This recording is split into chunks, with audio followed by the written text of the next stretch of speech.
Today, I decided to give myself a reality check. We are going to be counting how many unread books I have on my bookshelf. So in total, I think I have around 330 something books. I don't know how many of them I've read and how many I haven't read. I know I've read at least over 200 books in my life, but that's not every single book that's on this shelf. So yeah, I have no clue on which ones I haven't read on this shelf. So we're gonna get counting. I'll tell you guys the number and then I'll go over my bookshelf and tell you guys which ones I haven't read. So let's get counting, I guess.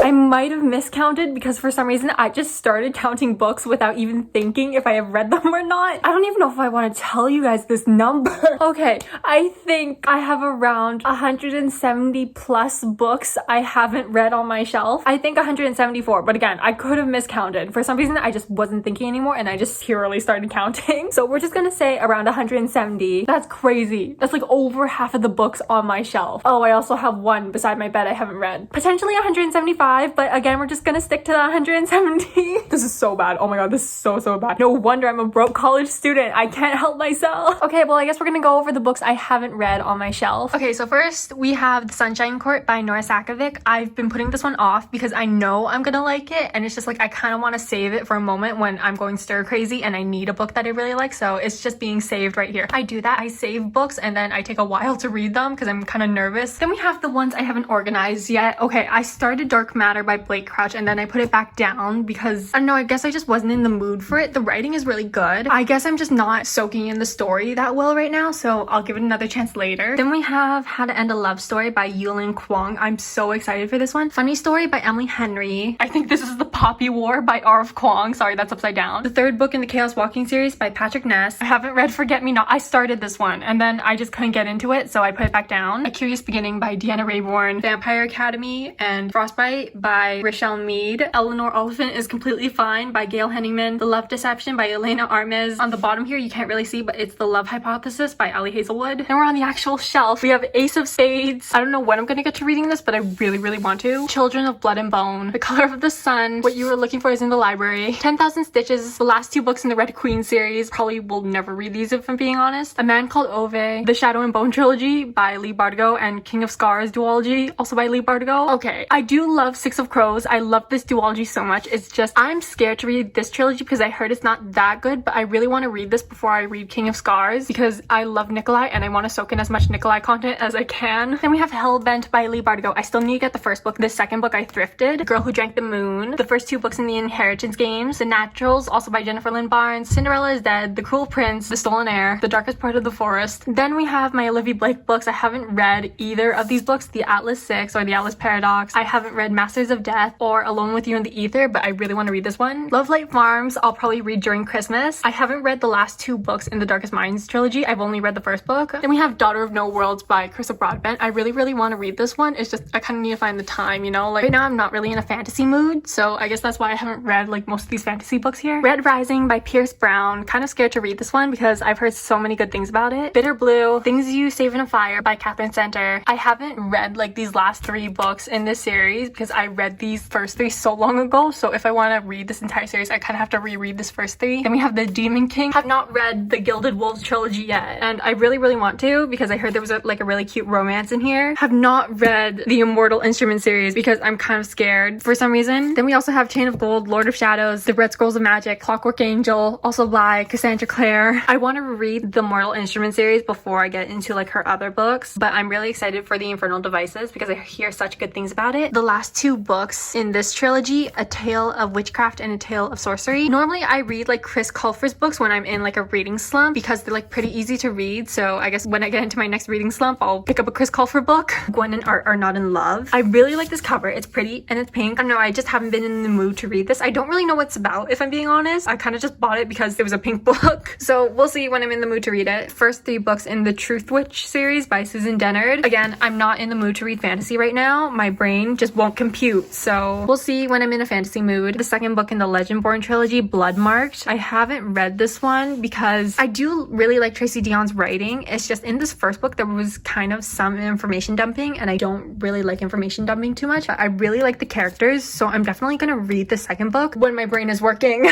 We Hunt the Flame and A Tempest of Tea by Hafsa Faisal. Also Encyclopedia of Fairies by Heather Fawcett. All of Us Villains. The last two books in the Caravel trilogy, I tried reading the second book and I just put it down after the first 100 pages, so I just really need to be in the mood for it. One Dark Window, I got 50% into and then just never finished. I'll pick it back up eventually. Immortal Longings, These Violent Delights, and Foul Lady Fortune, all by Chloe Gong. I really want to get into a Chloe Gong book eventually. Love Theoretically by Holly Hazelwood. People We Meet on Vacation and Happy Place by Emily Henry. Spice Road by Maya Abraham. Winter Song, Tokyo Ever After by Emiko Jean, and The Bridge Kingdom. Okay, then we have Part of Your World by Abby Jimenez. I'm kind of in a romance mood these days, so I don't know, I might pick this one up soon. Beneath the Keep, Queen of the Tearling, and Invasion of the Tearling by Erica Johansson. Castle in the Air, Pro Rider, the last two books in the Aurora Rising series. I tried reading this one, only got like 70 pages in, and I'll pick it back up eventually. It's just, I don't know, these faces on the covers really creep me out for some reason. Also, I'm not a very big science fiction reader, if you couldn't tell, so I don't know, I just need to be in the mood for it. Then we have God of Fury by Rita Kent. I got 200 pages in, got bored, and so I put it back down. Most books I DNF. I don't really DNF. I kind of decide to put them down and decide to pick them back up later, so don't worry, most of these books I will eventually pick back up later. It's just I'm not in the mood for them. I'm a really big mood reader. Then we have Under the Whispering Door by TJ Klune, Babel, The Unhoneymooners, Love in Other Words, Daughter of the Pirate King, I Hope This Doesn't Find You by Anne Liang. I'm so excited for this one. Spin the Dawn by Elizabeth Lim, The Lucky List, Rebel, Warcross and Wildcard by Marie Lu. Then we have Assistant to the Villain by Hannah Nicole Mayer. I tried reading this one. I just really wasn't in the mood for this type of story, I guess. Shatter Me series. Still have not read the Shatter Me series by Tahara Mafi, and I will get to it eventually, I promise. The Last Magician by Lisa Maxwell. I heard really good things about this, and I know this was really popular like a couple years ago, so I'll definitely get into it. Then we have Gilded by Marissa Meyer. I kind of got bored when I tried reading this at first. I only got like, I think 20 pages in or something, and then put it back down. The Library of Shadows, which is a debut book by Rachel Moore. The Night Circus. This is a really ugly copy, so I'm not showing you guys that. The Starless Sea, also by Erin Morgenstern. Fireborn. The first two books in the Chaos Walking series also have not read. More Than This by Patrick Ness. The False Prince, A Deadly Education. Loveless, I Was Born for This by Alice Oseman. Dark Rise by C.S. Picot. The Kiss of Deception. Garden of the Cursed. The Maid, She Drives Me Crazy. My Taylor Jenkins Reid's books. I have not read a Taylor Jenkins Reid's book yet. The third book in the Fallen Kingdom series. I need to get the first two books if I want to start this. Red Pyramid by Rick Riordan. Vespertine by Margaret Rogerson. Her covers are always so pretty. A Fire Endless by Rebecca Ross. Sisters of Sword and Song, also by Rebecca Ross. These Hollow Vows. Aristotle and Dante discover the secrets of the world and dive into the waters of the world. A Fragile Enchantment by Alison Saff. All three Skyward novellas bound into one book, and Defiant by Brandon Sanderson, and also the last two books in the Mistborn trilogy by Brandon Sanderson. Then we have Warbreaker, Elantris, The Way of Kings trilogy. Actually, I think there's like 5 books in this series now or something. Yeah, but I haven't read any of these or this one. Steelheart. A Wish in Time. This has been on my TBR for so long, and I do want to get to it eventually. It's just, I don't know, there's so many other books on my shelf that's just, it kind of gets lost within all these books. Vicious and The Invisible Life of Addie LaRue by V.E. Schwab. I love V.E. Schwab so much, so I'll definitely get to these. The Ash Princess, The Fountains of Silence, The Prior of the Orange Tree, Thunderhead, The Toll, Scorpio Races by Maggie Stiefvater, The Bone Shard Daughter, The Screaming Staircase. I'm so disappointed they canceled Lockwood & Co. I know that happened a while ago, but I'm still so salty about it. The Jasmine Throne. I tried reading this before, and I don't know, I just found the writing really stiff. It's not exactly my type of writing style, but I'll definitely try to get back into it. An Ember in the Ashes, A Torch Against the Night by Sabaa Tahir. Daughter of Smoke and Bone trilogy by Laini Taylor. The Cemetery Boys, Sophie and the Bone Song, Lonely Castle in the Mirror. Oh my god, I love this cover so much too. It's like so pretty. The first 3 books in the Heaven Official's Blessing series. Haven't read this yet. I tried reading this first one, but it was like right after I finished the anime, so I kind of remembered everything that happened in the anime. So once I forget everything that happened in the show, I will try to read this again. Then we have This Christmas Present. It's really, really pretty. Haven't read it either. The second book in the Empyrean series by Rebecca Yarros, Iron Flame. Finally on this shelf we have Fable and Namesake. That's all the books I haven't read. Oh, I also have the cheat sheet that I haven't read, and that's on my bed. I forgot to count that one too. Whoops. But I'm currently reading that one. Just pretend that one doesn't count. I'm definitely going to be starting a series where I try to finish my physical TBR. I'm going to make a rule for myself. I need to read at least 3 books on my physical TBR TBR until I can buy a book. 3 read books equals 1 book I can buy in store. And hopefully that'll help me save money, shrink down my physical TBR a bit, because if I'm being honest, I kind of need all the money I can get. Unless it's like birthday or Christmas money, then you can't really stop me. But okay, 3 read books equals 1 book I can buy. Someone keep reminding me, okay, please. That's gonna be all for today's video. Please don't make fun of me too much. But yeah, I'll see you guys in the next video. Bye.